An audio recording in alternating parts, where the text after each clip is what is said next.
Middle east की तरफ जाते हैं। सुना है मिडिल ईस्ट? कहाँ पर है मिडिल ईस्ट?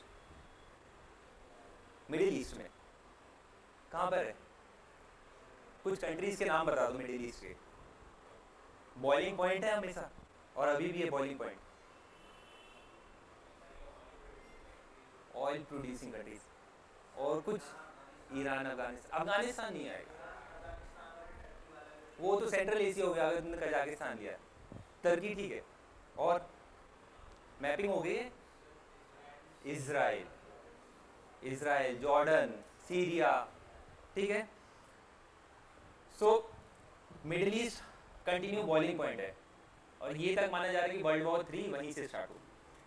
लेकिन इजराइल और सबसे इंपॉर्टेंट पैलेस्टीनियन वॉर चल रही है।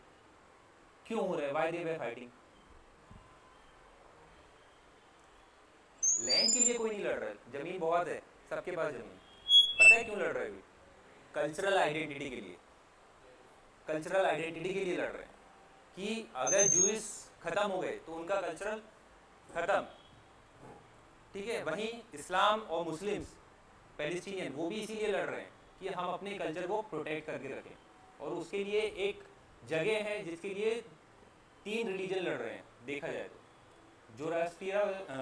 जोरोस्ट्रियनिज्म, जूइस, ठीक है, फिर इस्लाम एंड क्रिश्चियन। कौन सी जगह है वो? जेरूसलम। तो समझ में आया कल्चर की कितनी इंपॉर्टेंट है कि कल्चरल आइडेंटिटी के लिए ये फाइट कर रहे हैं। वहीं हम आते हैं चाइना की तरफ आते हैं। चाइना ताइवान को कैप्चर करना चाह रहा है। क्यों? वो भी इसीलिए लैंड के लिए, उस लैंड को उसको कोई दिक्कत नहीं है, लैंड बहुत है उसके पास। लेकिन जो 2 आइडेंटिटी निकल के आ रही है चाइना और ताइवान में, कि ताइवान बोलता है कि हम पुराने हैं आपसे, ठीक है। कल्चरल रेवोल्यूशन पढ़ोगे वर्ल्ड हिस्ट्री में, चाइना का कल्चरल रेवोल्यूशन इन 1970 के आसपास हुआ था, बहुत इंपॉर्टेंट है। फिर इंडिया चाइना वॉर हुई थी 1962 में। इंडिया चाइना वॉर हुई थी 1962 में।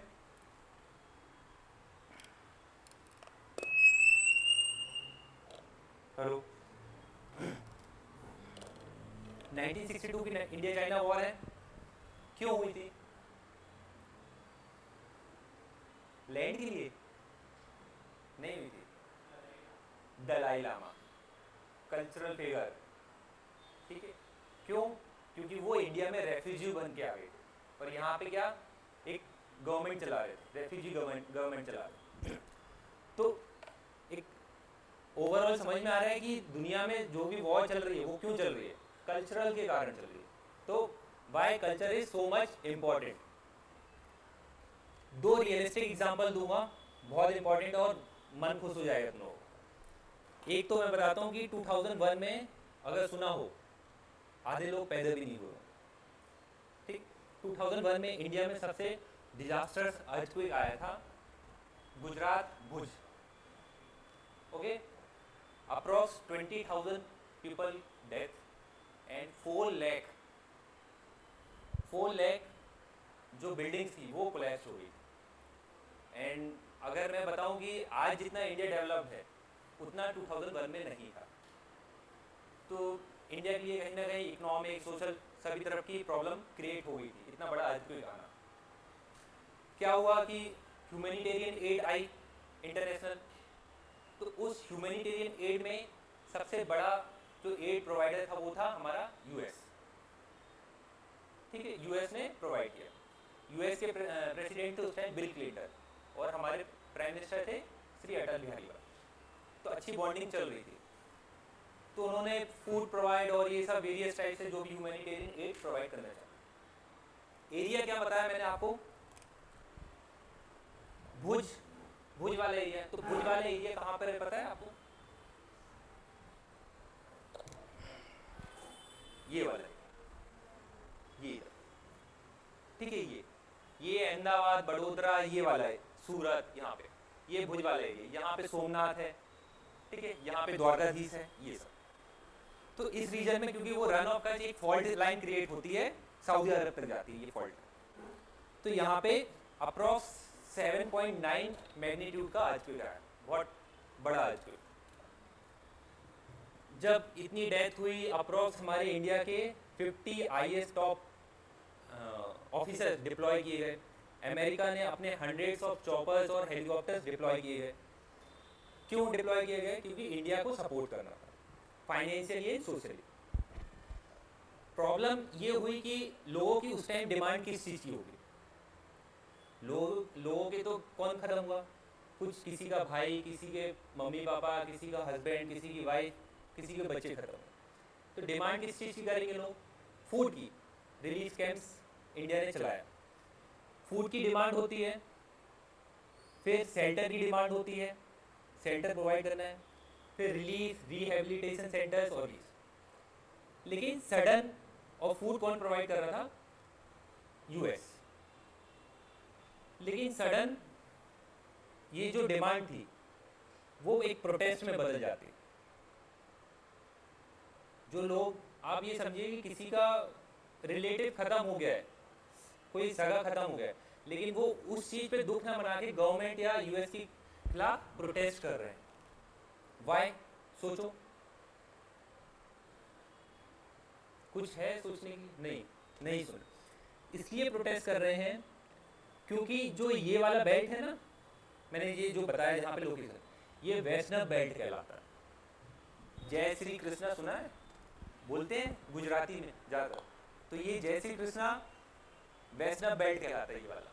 ये और US ने जो फूड प्रोवाइड किया वो था non veg, and 90% of the population were vegetarian. तो जो वेजिटेरियन होगा वो नॉन वेज खाएगा क्या? आप तो US तो आपदा में भी अवसर ढूंढ रहे हैं ना कि लोगों को कन्वर्ट कर दो, उसकी पॉलिसी रहती है क्रिश्चियनिटी वाली। तो उन्होंने क्या किया? कल्चरल इनसेंसिटिविटी दिखा सॉरी। तो ये जो वैष्णव बेल्ट था उन्होंने प्रोटेस्ट किया, और प्रोटेस्ट किसके अगेंस्ट में होगा? Indian foreign service, Indian foreign जो ऑफिसर्स थे उनके खिलाफ। क्योंकि आपने तो कल्चर पढ़ा है, आपको तो पता होना चाहिए कि हमारा जो इस रीजन का जो बेल्ट है वो क्या खाता है। US ऐसे तो लाया नहीं होगा कि हम नॉन वेज दे देते हैं, और पर्टिकुलरली नॉन वेज में भी क्या दिया है पता है? बीफ। कोई खाएगा? बाय चांस ये जो आयतु केक था नॉर्थ ईस्ट में होता और वहाँ पे आप नॉन वेज प्रोवाइड करते तो इशू क्रिएट होता क्या? नहीं होता, क्योंकि वहाँ की फूड हैबिट्स नॉन वेज है। लेकिन ये वाला जो बेल्ट है कैसा है? वेजिटेरियन बेल्ट, वैष्णव बेल्ट। तो ये क्या शो करता है हमें? Cultural insensitivity. फॉल्ट एक था गवर्नमेंट ऑफिसर्स में, कल्चरल इंसेंसिटिविटी हुई, और क्या हुआ फिर? लॉ एंड ऑर्डर प्रॉब्लम हुई। आया समझ में कि कल्चर की कितनी इंपॉर्टेंट है? कि आप सिर्फ एक DM बन के जा रहे हो ऐसा जरूरी नहीं है कि सिर्फ आपको वहाँ का कल्चर पता होना चाहिए। आप पॉलिसी बनाएंगे, कभी कुछ इमरजेंसी आएगी तो आपको उस चीज़ का नॉलेज होना जरूरी है। Now we move to famous state Bihar. Bihar की तरफ जाते हैं। 1997 में बिहार में, वैसे अभी तो कम फ्लड आ रही है, 1997 में एक बहुत ही बड़ी फ्लड आई थी। River Kosi, sorrow of Bihar. Now what happened? Approx lakhs of people were displaced and maximum were villagers। तो ये जो हजारों लोग, लाखों लोग डिस्प्लेस्ड हुए थे तो उनको क्या किया गया? एक रिलीफ कैंप्स में प्रोवाइड किया गया, रिलीफ कैंप्स में रखा गया। अब वो जो हजारों लोग हैं, कौन सा सीजन चल रहा होगा जब फ्लड आई होगी? मॉनसून। तो ज़रूरत किस चीज़ की होगी? वही basic needs, food, medicine, clothes and shelter. Government ने प्रोवाइड किया। सडन इस चीज़ की डिमांड ना बढ़ के किसी और चीज़ की डिमांड बढ़ती है। छोड़ दो, फिर बंद हो जाओ। सॉरी, मेरा गला थोड़ी खराब है।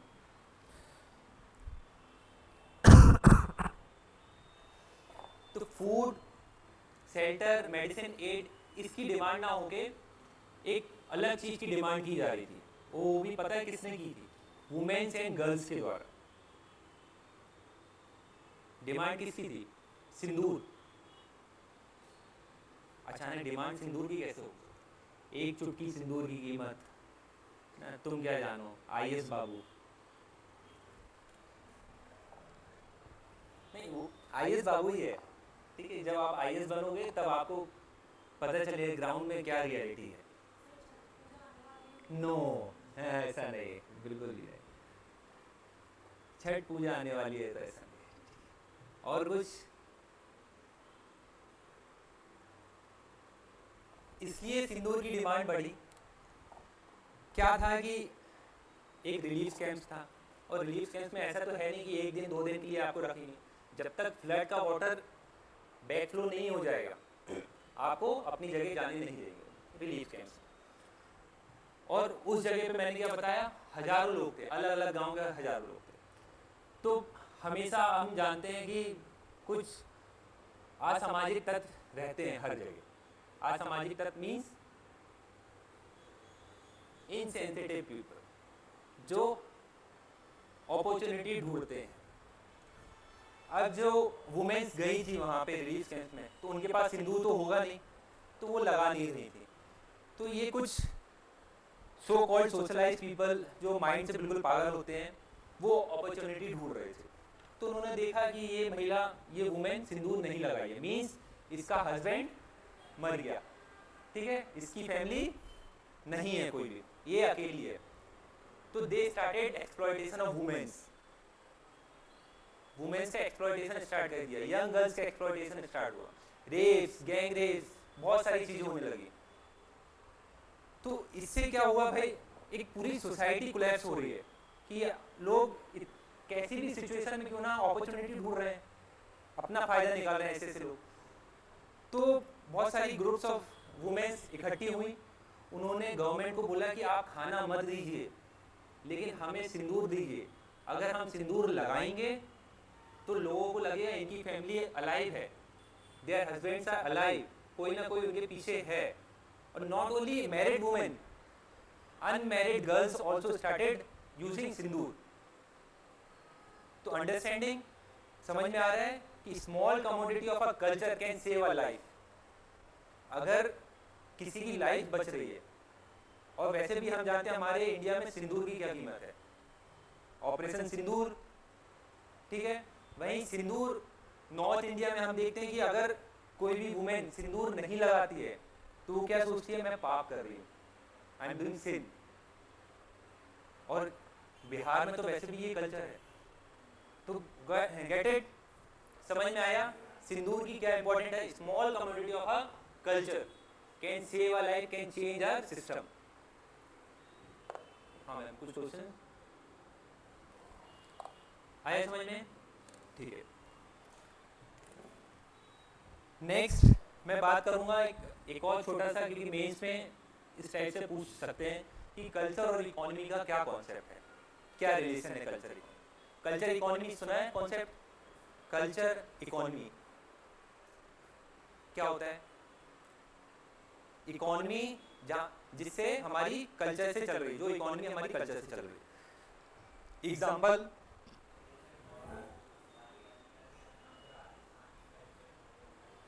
कैसा, मैं सुना नहीं, कैसे बताइए। ओके ओके, हाँ वेरी गुड, हाँ हाँ।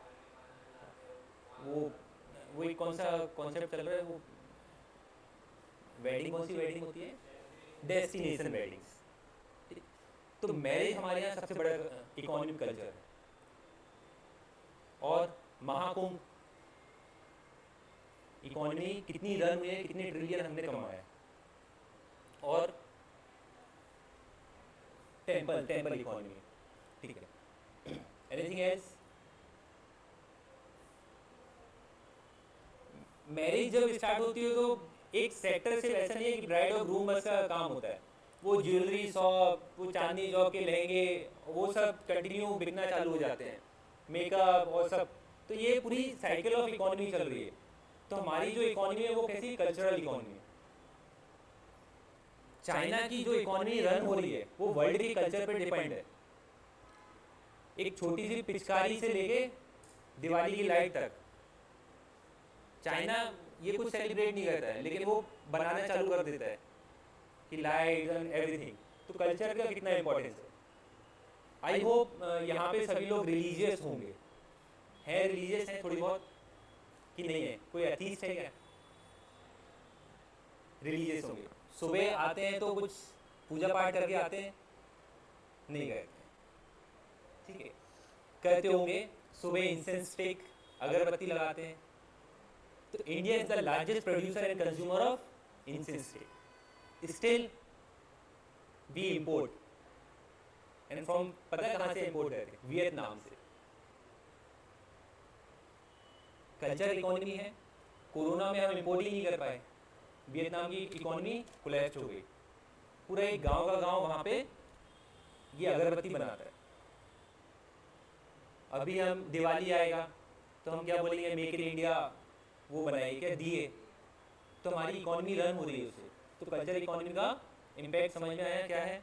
मैरिज, महाकुंभ, हर हफ्ते फेस्टिवल है, हर हफ्ते। अभी कांवड़ यात्रा चल रही है, फिर क्या आएगा? रक्षाबंधन, फिर जन्माष्टमी, गणेश चतुर्थी, कंटिन्यू। तो हमारी तो इकोनॉमी पूरी कल्चर पे डिपेंड है। लगता नहीं है, लेकिन अगर देखा जाए तो पूरी साइकिल, एक साइकिल, कल्चरल साइकिल चल रही है। तो इम्पोर्टेंस समझ में आया। By chance importance of economic culture पूछ रहे कभी मेंस में, तो आपको ये एग्जांपल जरूर देना है। मैरिज में तो हम देख ही रहे हैं, डेस्टिनेशन वेडिंग्स चल रही है। फिर वो एक और कल्चर क्या, प्री वेडिंग सूट, और ये सब क्या है? प्री वेडिंग, पोस्ट वेडिंग और ब्ला ब्ला सब, ठीक है। बहुत कुछ चल रहा है। सो पहले इसको छोड़ें, लिखें। तो let's start with our topic, white board.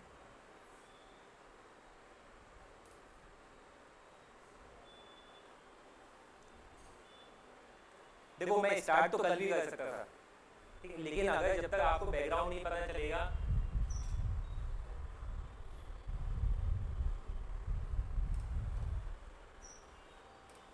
कि कल्चर होता क्या है, इम्पोर्टेंस क्या है। अभी तक सिंदूर से यही सोचा होगा कि ऑपरेशन सिंदूर और लगाया, लेकिन इम्पोर्टेंस पता चला सिंदूर का कितना इम्पोर्टेंस है हमारे इंडियन कल्चर में।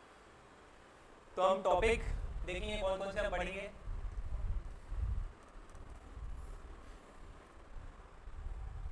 लिखते चलना।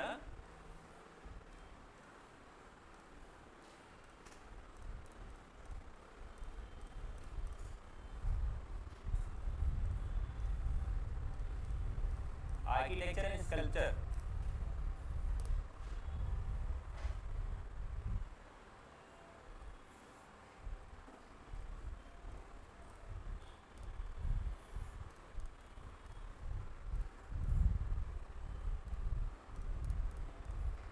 Religion and philosophy,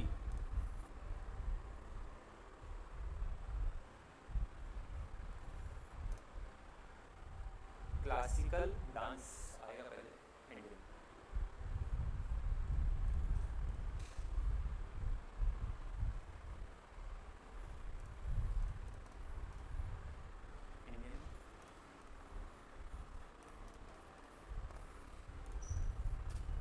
Indian classical dance, third topic.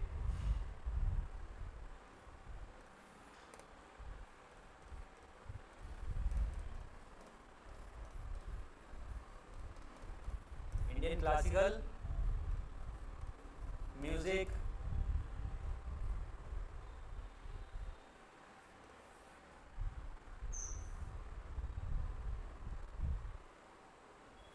Indian painting, language,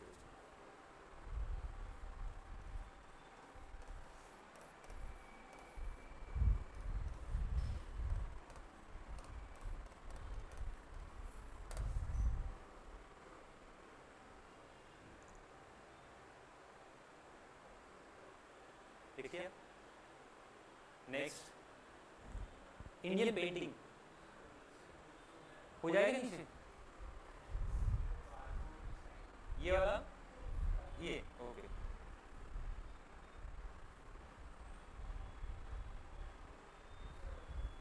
okay ठीक, thank you. Indian painting language,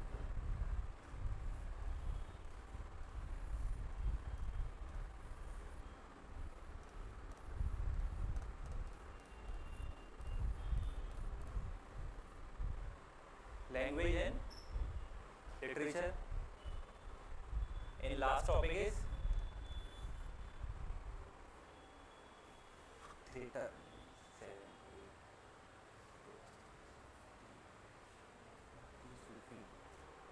अभी मेडाइवल नहीं हुआ आप लोगों का, किसी का भी नहीं हुआ, ठीक है, तो फिर मुझे ही पढ़ाना पड़ेगा भक्ति मूवमेंट। सुना है भक्ति एंड सूफी मूवमेंट, मौला मेरे मौला, ऐसे ही कुछ है। और एक और कुम फाया, ऐसे कुछ, कौन फाया, कुम फाया, थ्रेटर,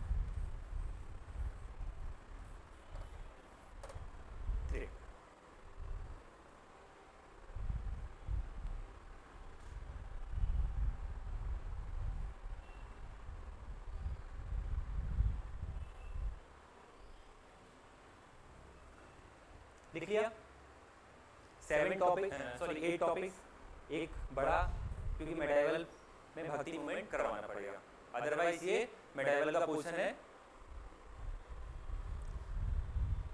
अब हम इसमें देखेंगे कि कहाँ जा रहे हैं।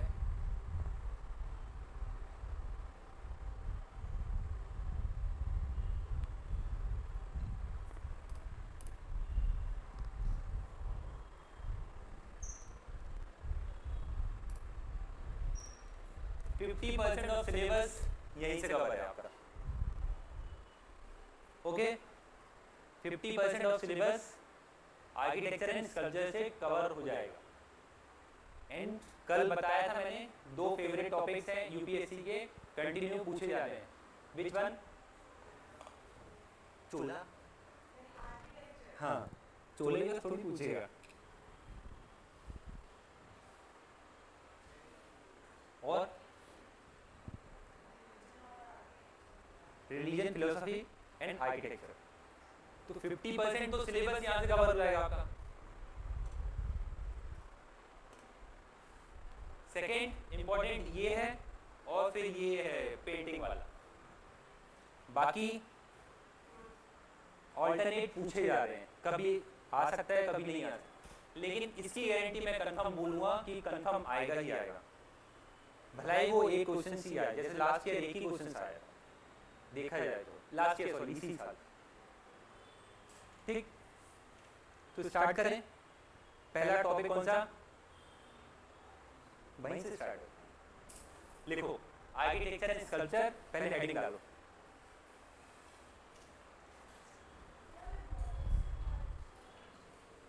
इंपॉर्टेंस ऑफ कल्चर लिखवाना है?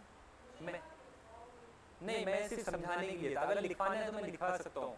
वो सिर्फ इसलिए कि एग्जाम्पल दे रहा था कि सिंदूर, भोज और जलीकट्टू पढ़ लेना क्या है। जलीकट्टू सुना है? जलीकट्टू सुना है? Jallikattu JALLIKATTU,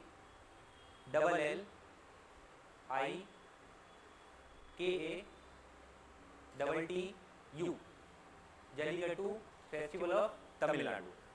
bull fight type की होती है, बुल रेस, ठीक।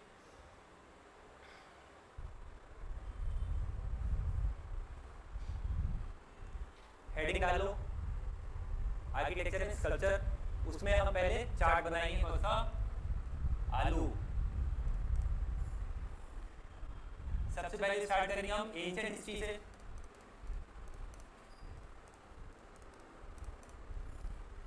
तो एंशिएंट हिस्ट्री में हम कौन कौन से टॉपिक पढ़ेंगे वो देखेंगे, क्योंकि कल किसी का क्वेश्चन था कि इंटरमिक्स होता है, वो इंटरमिक्स यहाँ पे नहीं होगा, क्योंकि हम क्रोनोलॉजी के हिसाब से चलेंगे। पहले आएगा क्या? इंडस वैली सिविलाइजेशन, फिर Mauryan art, then post Mauryan art, Gupta art, then south Indian culture, then we will shift to medieval India. Medieval India में बेसिकली हम मेडाइवल को 2 पार्ट्स में डिवाइड करते हैं। वन इज दिल्ली सल्तनत, second is Mughal empire. Delhi सल्तनत में जितनी भी डायनेस्टीज हैं उनके आर्किटेक्चर देखेंगे, फिर मुगल्स में जितनी, then we will shift to modern. Modern में हम 3 देखेंगे, Portuguese art, English art, British art जिसे हम गॉथिक स्टाइल कहते हैं, और फिर कंटेम्परेरी आर्किटेक्चर। तो ये हमारा क्या हो जाएगा, आर्किटेक्चर एंड स्कल्पचर खत्म हो जाएगा। Then we will move to second topic, religious and philosophy. आपका 50% ऑफ सिलेबस यहाँ पे bind up. Pre plus mains. तो एंशिएंट हिस्ट्री में सबसे पहले क्या आएगा, इंडस वैली सिविलाइजेशन। टाइमलाइन बताओ मुझे। आई होप सब लोगों ने पढ़ लिया है। इनकी टाइमलाइन बताओ।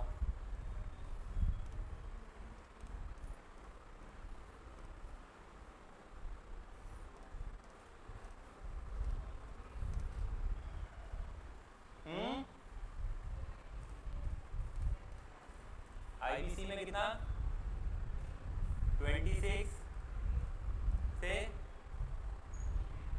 1500 1800। पीछे क्या आएगा, बीसी।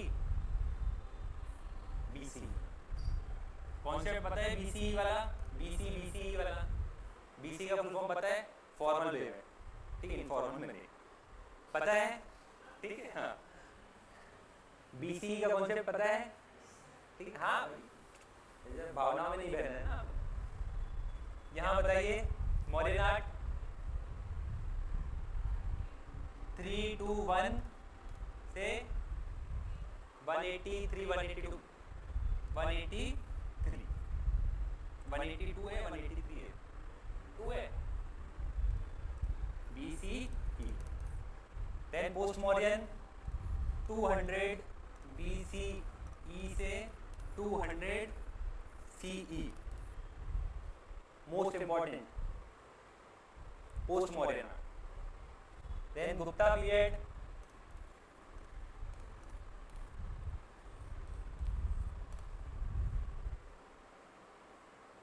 कहाँ तक जाएगा, 500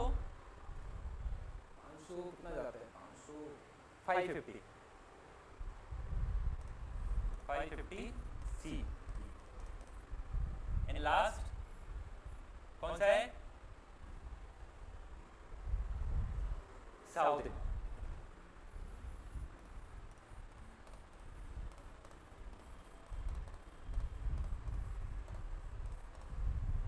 ये लिख लिया। Ancient history, architecture and sculpture 5 topic हैं। इंडस वैली से स्टार्ट होगा, सदर्न आर्किटेक्चर तक जाएगा। Okay,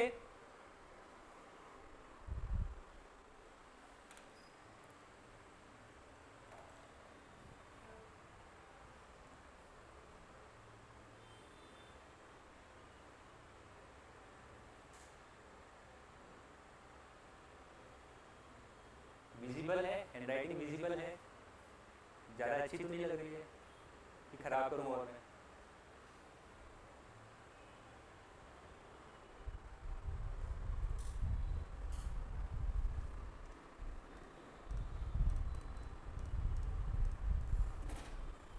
medieval. मैं जल्दी आ गया था क्या, मैं टाइम से हूँ, मुझे लगा मैं जल्दी आ गया।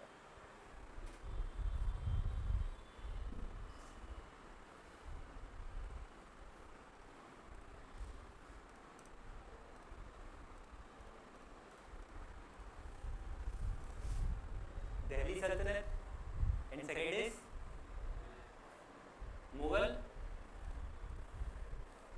Mughal art.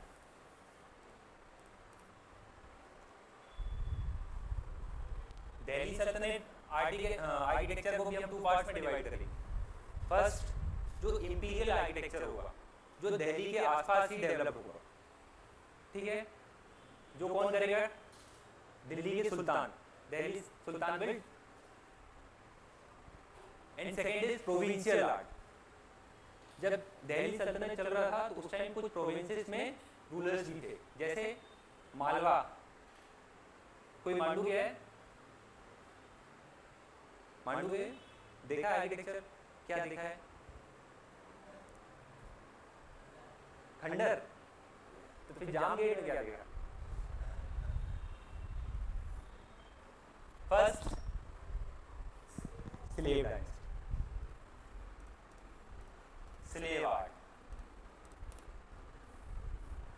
Second Khilji, Khilji art, then Tughlaq की सैयद, तुगलक की सैयद, गलत बात, Tughlaq, then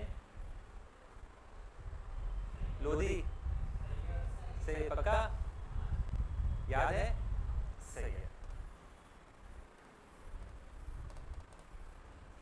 and last Lodhi, पीछे आर्ट लगा लेना, ठीक है, लोधी आर्ट, इसमें यहां पे लिख लेना क्या, ये इंडियन वाला लोधी लिख दिया ना मैंने, कोई दिक्कत नहीं, यहां पे लिख लेना हेडिंग इंपीरियल आर्ट ना, इंपीरियल आर्ट,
प्रोविंशियल आर्ट में क्या क्या आएगा, बंगाल आर्ट, पीछे आर्ट लगा लेना, Bengal art, Malwa art, Gujarat art, Bijapur, और एक लास्ट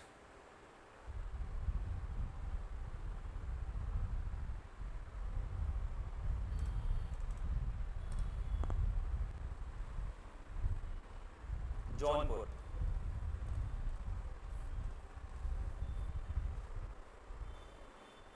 ठीक है, सुना है ये सब नाम, जौनपुर, क्या बोला जाता है जौनपुर को, पढ़ लेना, थोड़ी सा देख के आना, ठीक है,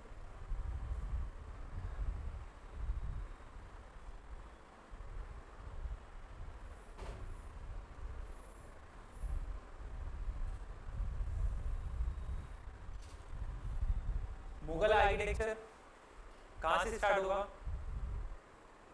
विच रूलर, बाबर और हुमायूं, वो तो सेटल ही नहीं हुआ है, सेटल हुए थे क्या, बाबर तो सेटल होते ही होते चला गया, एंड हुमायूं, हुमायूं तो दौड़ता ही रहा है, हाँ, तो मुगल आर्ट का जो स्टार्टिंग होती है वो अकबर से स्टार्ट होती है, ठीक है, Akbar, then Jahangir, in the climax Shahjahan, climax of Mughal architecture Shahjahan, then Aurangzeb, कुछ थोड़ी बहुत डिक्लाइन ऑफ मुगल एम्पायर, लिखो अकबर,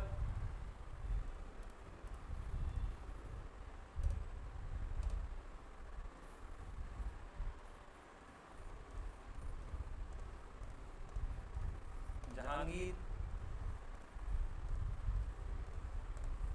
शाहजहां,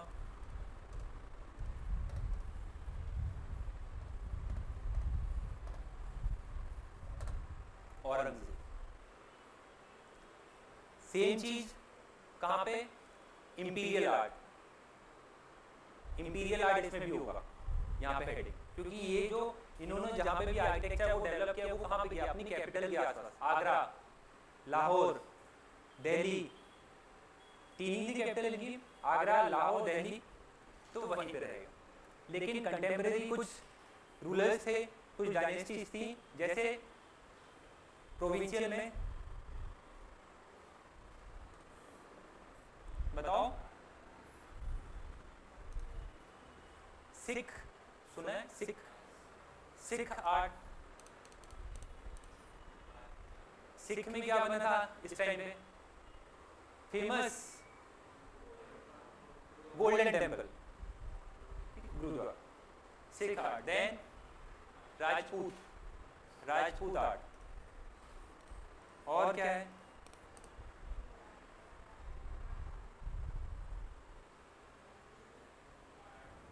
मराठा। और नेक्स्ट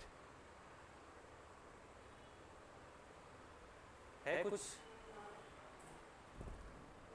मराठा, ठीक है, मराठा एक एम्पायर मॉडर्न हो गया है आप लोगों का? नहीं, कुछ नहीं हुआ अभी, मतलब मेडाइवल नहीं है तो मॉडर्न कैसे होगा? तो मॉडर्न में भी मराठा होता है, तो उसमें अलग पढ़ाया जाता है आर्ट। तो मराठा का इतना आर्किटेक्चर है नहीं, तो मराठा ठीक है वैसे इतना ही। ये अफगान्स, नहीं अफगान्स, अफगान्स यहाँ आ गए ये वाले पोजीशन में, तो यहाँ पे उनका आर्किटेक्चर होगा। देखिए कि अफगान्स का क्या आर्किटेक्चर है, डबल डोम ऑफ टॉम्ब आता है, डबल डोम, ठीक है। जैसे बीजापुर का जो टॉम्ब है गोलकुंडा वाला, वो आता है अफगान्स में। ये हुआ हमारा मेडाइवल का position. Next modern,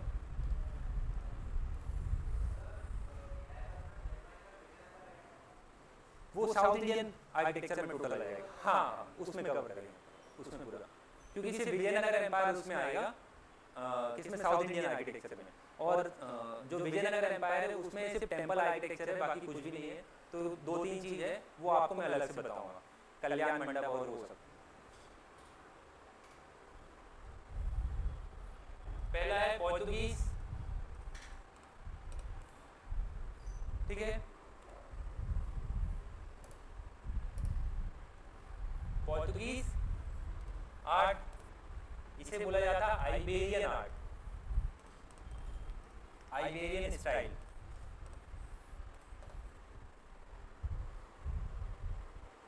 okay.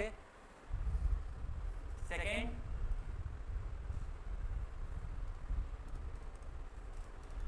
British art या गॉथिक स्टाइल।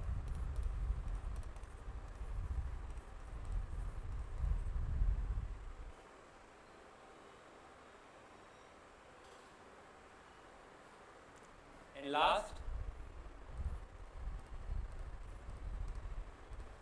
कंटेम्परेरी।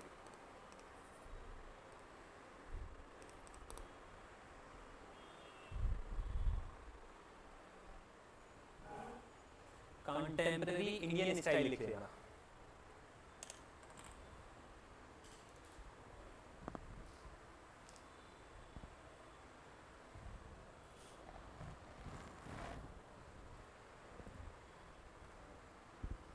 हो गया? तो फर्स्ट कौन सा है हमारा? एंशिएंट। एंशिएंट में इंडस वैली सिविलाइजेशन। तो इंडस वैली सिविलाइजेशन ऑलरेडी आप लोगों ने पढ़ चुका है, तो आई होप कि बेसिक नॉलेज होगी आपके पास। तो इंडस वैली सिविलाइजेशन की जो भी इंफॉर्मेशन हमें गैदर हुई है, इट माइट बी और मे बी वाली situation, because not exact information अभी तक हमें मिल पाई है, क्योंकि उनकी जो स्क्रिप्ट है स्टिल नॉट डेसिफर्ड। क्यों डेसिफर्ड नहीं हुई है? क्योंकि अभी हमारे पास उस टेक्निक नहीं आया। आर्कियोलॉजिकल सर्वे अभी तक हम सिर्फ आर्कियोलॉजिकल सोर्स पे ही डिपेंड होंगे, कुछ भी रिटन एविडेंस नहीं हम देख पाएंगे। तो आर्कियोलॉजिकल सोर्स में इंडस वैली का जो हमें इंफॉर्मेशन मिल रही है वो है seals, most important artifact of Indus valley, from where we get maximum majority of information from seals. Second pottery, ठीक है। देन पेंटिंग, पेंटिंग नहीं है, पेंटिंग इंडस वैली में नो है, केस पेंटिंग नहीं है वो। हाँ, पॉटरी, सील्स, स्कल्पचर, मूर्ति, terracotta, then urban planning, urban town planning, उससे मिला है information, and then cosmetic jewelleries, cosmetic jewelleries और काजल, तो वो उसमें ही आ जाएगा सब। तो स्टार्ट करें हम इंडस वैली।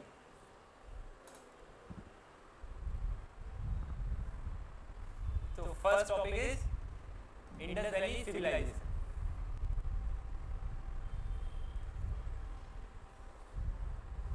बैकग्राउंड लिखवाऊं कि नहीं लिखवाऊं, कि बैकग्राउंड बताऊं कैसा है इसका, कि कब डिस्कवर्ड हुई थी, when was Indus valley civilisation discovered, 1921। तो 21 के पहले क्या हमें इंफॉर्मेशन नहीं थी क्या? Prior 21, 1921 we did not have any information about Indus Valley। थी, थोड़ी सी थी।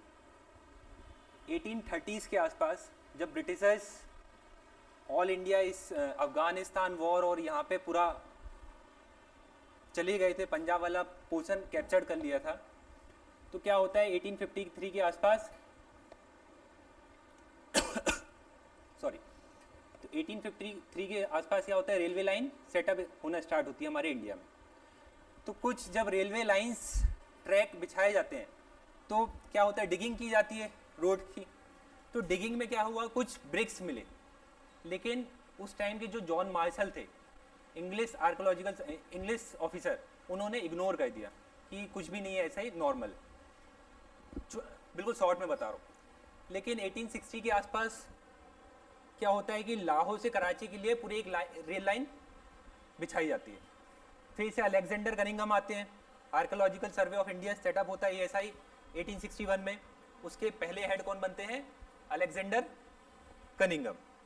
तो उन्होंने देखा कि कुछ ना कुछ तो unusual artifacts are founded here, लेकिन फाइनेंस प्रॉब्लम थी और इतना इंटरेस्ट नहीं आया लोगों में, बिकॉज इंग्लिश हमेशा ये कहते थे कि जो इंडियंस हैं दे आर अनसिविलाइज्ड, हम सिविलाइज्ड हैं, हम आपको अच्छा इंसान या सिविलाइज करने आए हैं आपको, ये उनकी हमेशा से पॉलिसी रही है। तो अगर जो उनकी पॉलिसी थी उसके अगेंस्ट में कुछ मिल जाएगा तो उनके लिए तो वो घाटा है, कि मैं आपको बोल रहा हूँ कि आप अनसिविलाइज्ड हो और कल को मुझे पता चल गया कि ये तो मुझसे ज़्यादा ही सिविलाइज्ड है, तो मुझे तो भागना पड़ेगा कि नहीं भागना पड़ेगा। तो ये पॉलिसी उन्होंने अडॉप्ट नहीं की कि ज़्यादा कुछ हम इंडस वैली के लिए कुछ भी आर्कियोलॉजिकल सर्वे का उपयोग करें। लेकिन फिर कर्जन आते हैं 1905 के आसपास, लॉर्ड कर्जन, सुना है नाम। धीरे धीरे इंटरेस्ट बढ़ता है, उनका भी इंटरेस्ट रहता है, तो आर्कियोलॉजिकल सर्वे एक डिपार्टमेंट सेटअप होता है। फिर जब डिपार्टमेंट सेटअप होगा तो फाइनेंशियल सोर्सेस आना चालू होगा। तो 1921 में ये काम दिया जाता है दो इंडियंस को कि जाके देखो इस पंजाब वाले मोंटेगोमरी डिस्ट्रिक्ट के आसपास क्या है। उस टाइम हमारे हेड कौन होते हैं, नहीं वो तो साइट के हेड थे, रखालदास बनर्जी एंड दयाराम सानी, Mortimer wheeler, John Marshall, Alexander Cunningham. Which one? John Marshall. John Marshall को ये था कि अगर कुछ अच्छा हुआ तो मेरा नाम एक गोल्डन स्क्रिप्ट में लिखा जाएगा, कुछ ना कुछ निकला तो, और वो हुआ। उन्होंने 1924 में खुद अपनी एक पब्लिश की थी, 1924 में, क्या, इंडस वैली न्यू सिविलाइजेशन। तो ऐसा कुछ निकला। जब पता चला कि ये तो वर्ल्ड की सबसे oldest, one of the oldest civilisation है और बहुत ही हाईली डेवलप्ड सिविलाइजेशन। बैकग्राउंड समझ में आया? लिखवाऊं क्या इसको मैं? नहीं है जरूरत। सील से स्टार्ट करें, ठीक है। सील, तो seal, majority of the information we get of Indus valley from seal. क्यों सील से? क्योंकि उसमें बहुत सारे पिक्टोग्राफिक सिंबल्स बनाए गए हैं, उससे हम एक परसेप्शंस बना रहे हैं। एग्जैक्ट इंफॉर्मेशन अभी तक हिस्टोरियंस को नहीं मिली है। तो जब भी आप आंसर में लिखेंगे तो क्या लिखेंगे? मे बी या might be, perhaps, Indus valley के टाइम। बाकी में तो सब लिखेंगे कि ये है, लेकिन इंडस वैली में क्या लिखेंगे, मे बी, माइट बी या परहैप्स। सेकेंड, सील का हम देखेंगे तो सील का शेप क्या है, geometrical shape. Geometrical shape, you know what geometrical shape, क्या होता है geometrical shape? It could be square, it could be rectangle, it could be circle, it could be triangle, rhombus, quadrilateral, anything. तो यहाँ पे जो seal मिली है वो कैसी मिली है, ज्योमेट्रिकल शेप। लिखना नहीं, मैं लिखवा दूंगा, बस अभी देखते चलो, ज्योमेट्रिकल शेप। तो ये तो समझ में आ गया कि एक ज्योमेट्रिकल शेप्ड है, कुछ सील्स ऐसी मिली है, कुछ सर्कल्स में है, डिफरेंट डिफरेंट है। सेकेंड इंपॉर्टेंट है सील में कि किस मटेरियल की बनी हुई है, विच मटेरियल। तो mainly river sandstone, mainly river sandstone, that is called steatite.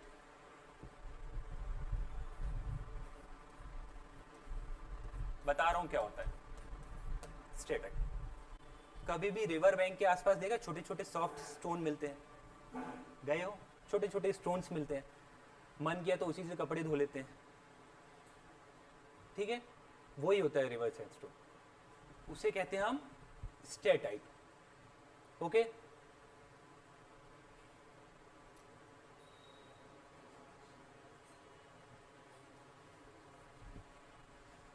पहला geometrical shape, second steatite, material कौन सा, and the most important is third, क्या है उसमें,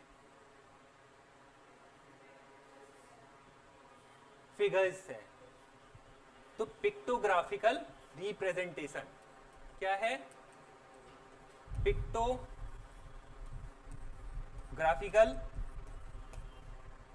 रिप्रेजेंटेशन। तो what do you mean by pictographical representation?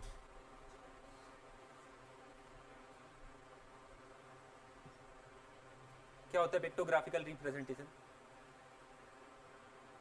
लिखा है सामने पिक्चर्स, और जहां पे सिंबल्स, पिक्चर्स और सिंबल्स साथ में यूज हो और जिससे मैक्सिमम ऑफ इंफॉर्मेशन हमें मिल रही है, वो क्या है, पिक्टोग्राफिकल रिप्रेजेंटेशन। ओके, एग्जाम्पल, कुछ एग्जाम्पल बताओ। Unicorn, one horn horse, rhino, ठीक है, और पशुपति सील सुनिए, पशुपति सील, ठीक है, पशुपति सील। क्या हुआ भाई, क्यों हंस रहे हो? लिखो।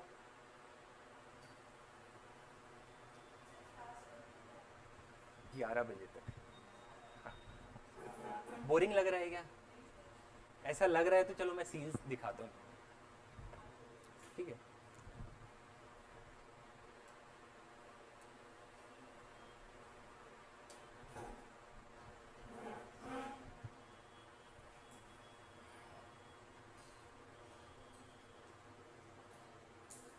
लिख लो जब तक, चलो जब तक लिखो मैं। सील्स, seals are considered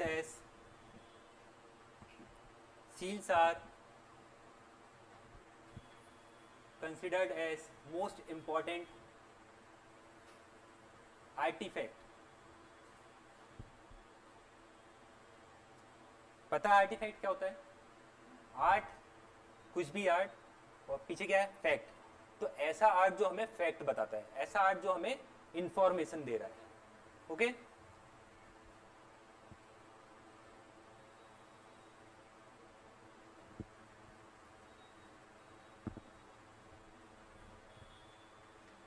ये है Pashupati seal.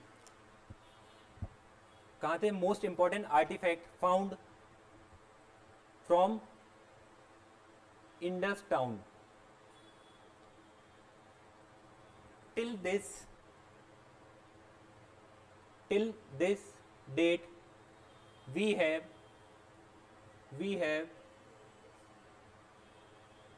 discovered more than 1 5,000 seals.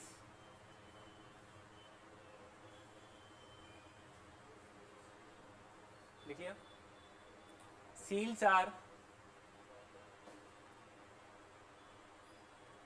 are geometrical shaped object. दिख रहा है ये क्या है? स्क्वायर है, रेक्टेंगल है, ट्राइंगल है? ट्राइंगल नहीं दिख रहा, नीचे नहीं है, नीचे गायब हो गया, टूट गया. स्क्वायर है, ठीक.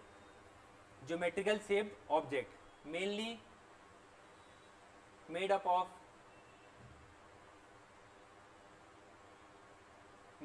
Up of from soft river. Mainly बोला है मैंने, मीन्स क्या होता है? मैक्सिमम. तो 95% ऑफ जो सील्स है वो स्टेटाइट की है, लेकिन 5% ऑफ सील्स वेरियस मेटल्स की है, जैसे copper, bronze, gold and silver. ये यूज हुआ है, ठीक है, इसलिए मेनली लिखा. कहाँ पहुंच गए? Soft river stone steatite. STEATITE steatite. Bracket में लिख लेना अगर लिखना हो, magnesium sulphide. Steatite means magnesium sulphide. Next, there were also instances of seals made from copper, Cu, bronze, Br, gold. क्या होता है गोल्ड का? Ag, Au, silver. ठीक है.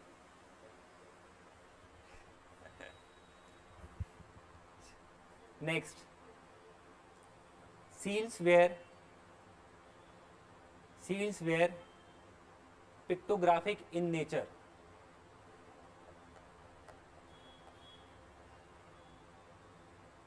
Which means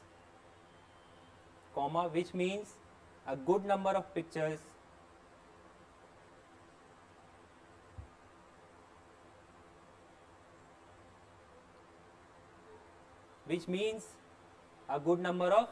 pictures and symbols where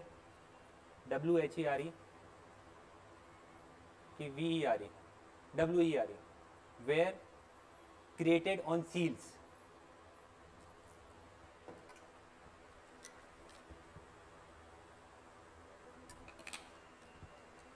हाँ, यस.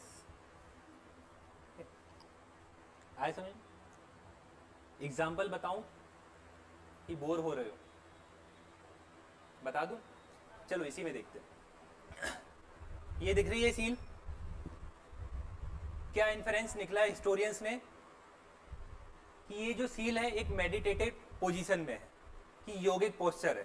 फर्स्ट ऑफ ऑल ये दिख रहा है योगिक पोस्चर, प्लस सराउंडेड किससे सराउंडेड है? एनिमल से.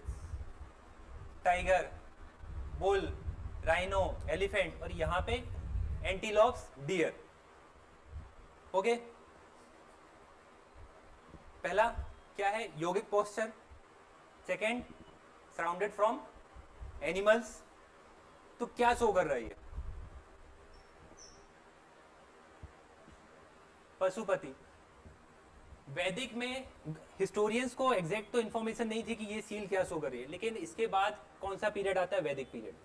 वैदिक पीरियड में एक गॉड होते हैं पुसान. सुना है? पुसान, गॉड ऑफ एनिमल्स, जो लेटर वैदिक में बदल जाते हैं किसमें? लॉर्ड शिवा में. तो हिस्टोरियंस ने ये ड्रॉबैक बोला, इन्फ्रेंस निकाला कि हो सकता है कि ये वही पुसान गॉड हो बाद में जो लॉर्ड शिवा बने. सेकेंड, एक बुल भी है यहाँ पे, बुल है, और शिव और बुल का रिलेशन ठीक है, एक शिव और बुल का रिलेशन।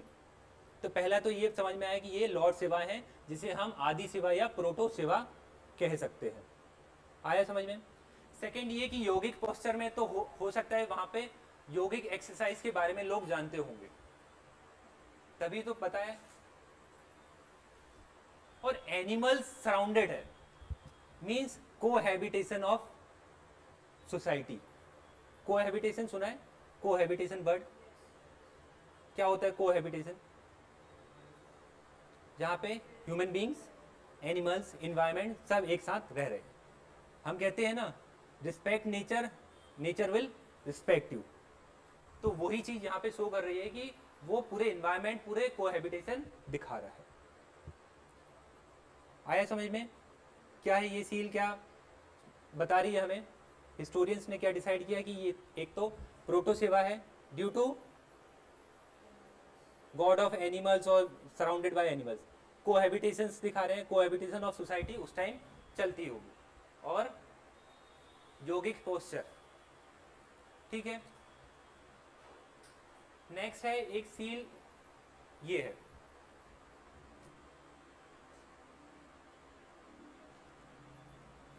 चलो मैं ड्रॉ कर देता हूं, अभी है टाइम।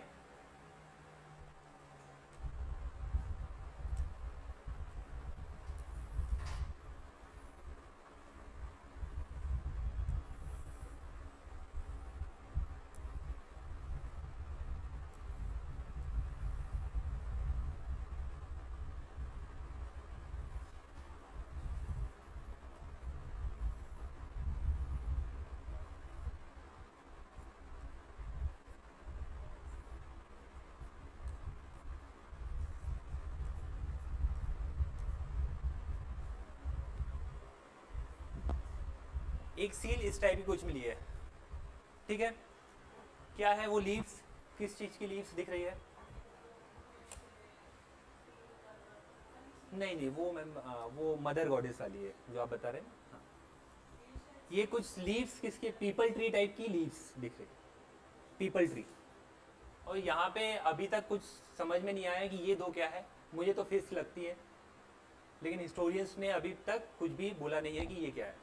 सिर्फ ये लीव्स के कारण उन्होंने बोला है क्या है, पीपल ट्री की लीव्स है। तो क्या शो कर रहा है ये? पीपल ट्री की लीव्स है सील्स में, क्या इन्फरेंस है? Nature worship. नेचर वर्शिप है। नेचर वर्शिप के साथ साथ में अगर मॉडर्न वर्ल्ड की मैं बात करूं आज के टाइम पे, तो मॉडर्न वर्ल्ड में 2 टाइप्स ऑफ प्लांट्स पाए जाते हैं। सुना है कभी? बायो से है कोई? Is there anyone from bio और botany? Any? No one? 2 types of plants है। Which one? Oh, Bryophyta, Triophyta, Thales, नहीं। C3 and C4 प्लांट थोड़ी सा आर्ट एंड कल्चर से हट के चलते हैं, ठीक है। बोरिंग हो रहा था, चलो बहुत इंटरेस्टिंग चीज बनाते हैं।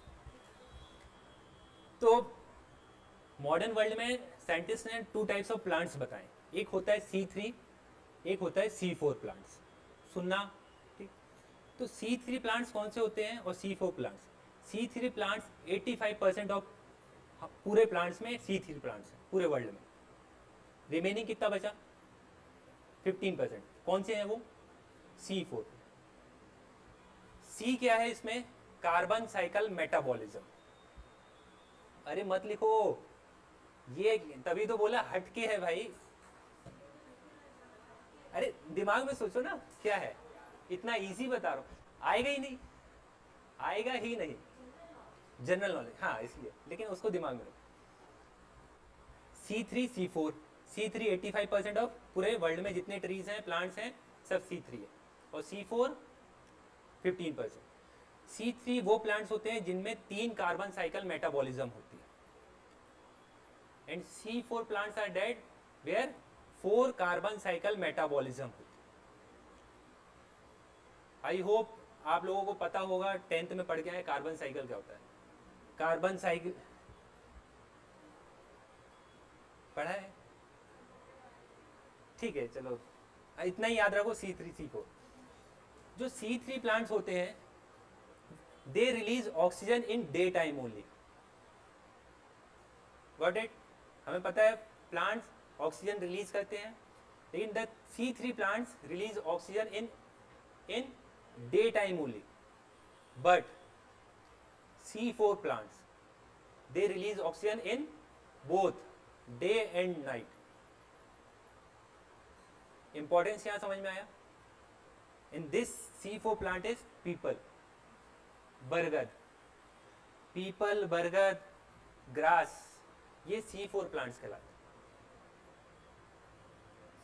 तुलसी भी आती है। ये C4 प्लांट्स कहलाते हैं जो 24 आवर्स हमें लाइफ प्रोवाइड करते हैं। क्या हम रात को सोते हैं तो ऑक्सीजन नहीं लेते? लेते हैं।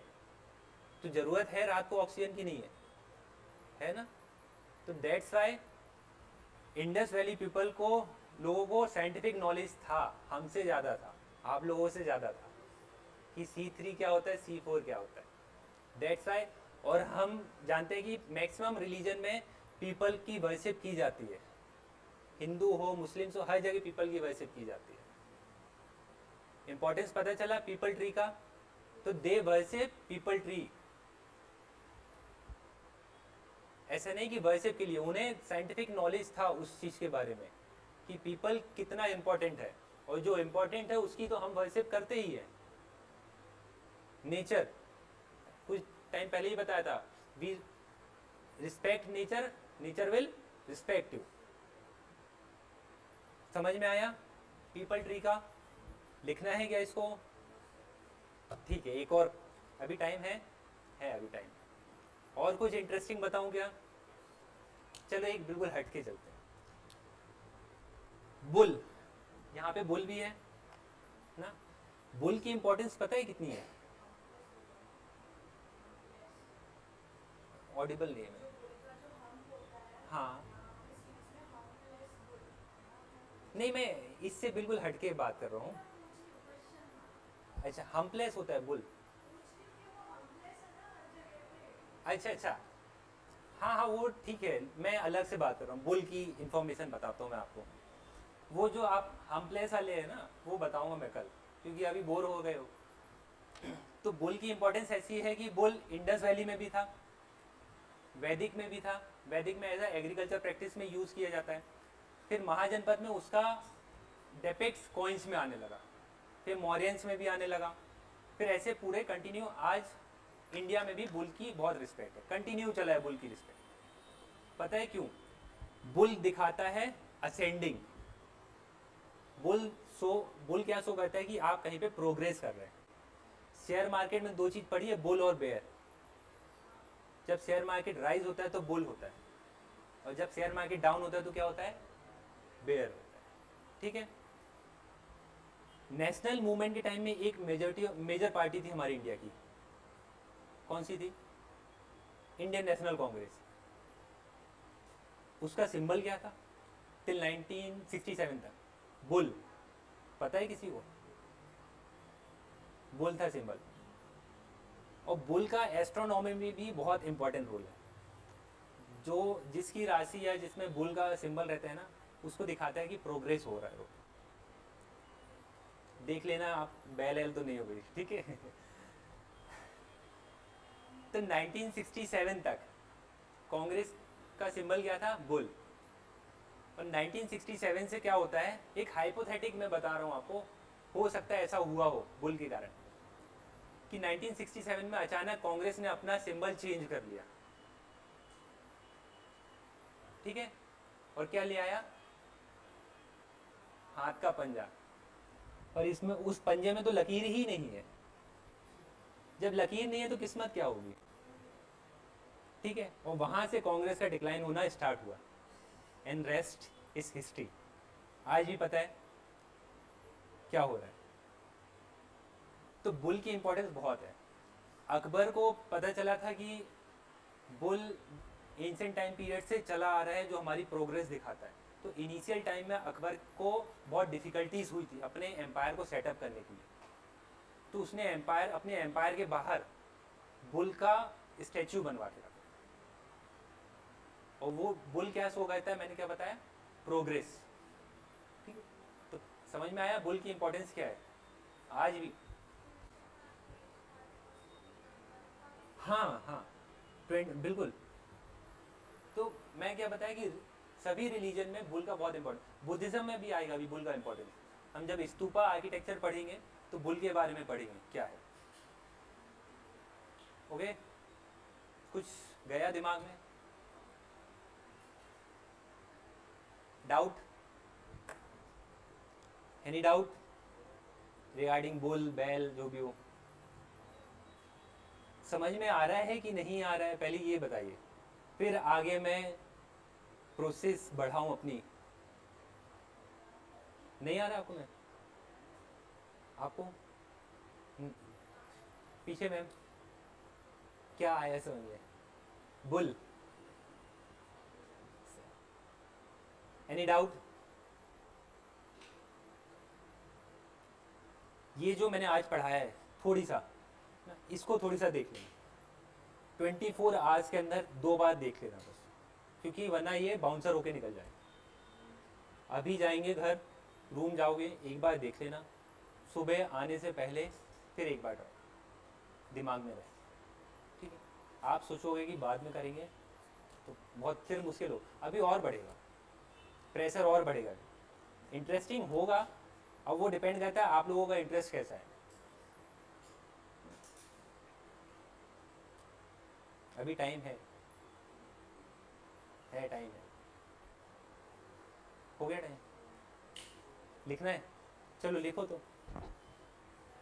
हाँ 2 मिनट तक, ठीक है। और कुछ बता दो किससे रिलेटेड? अरे यार कार्बन साइकिल, वो आधे घंटे का चैप्टर है। और कुछ? मॉडर्न इंडिया, वो मैं बेसिकली हिस्ट्री पढ़ाता हूँ, ठीक है? तो हिस्ट्री से कुछ डाउट हो तो वो पूछ लो।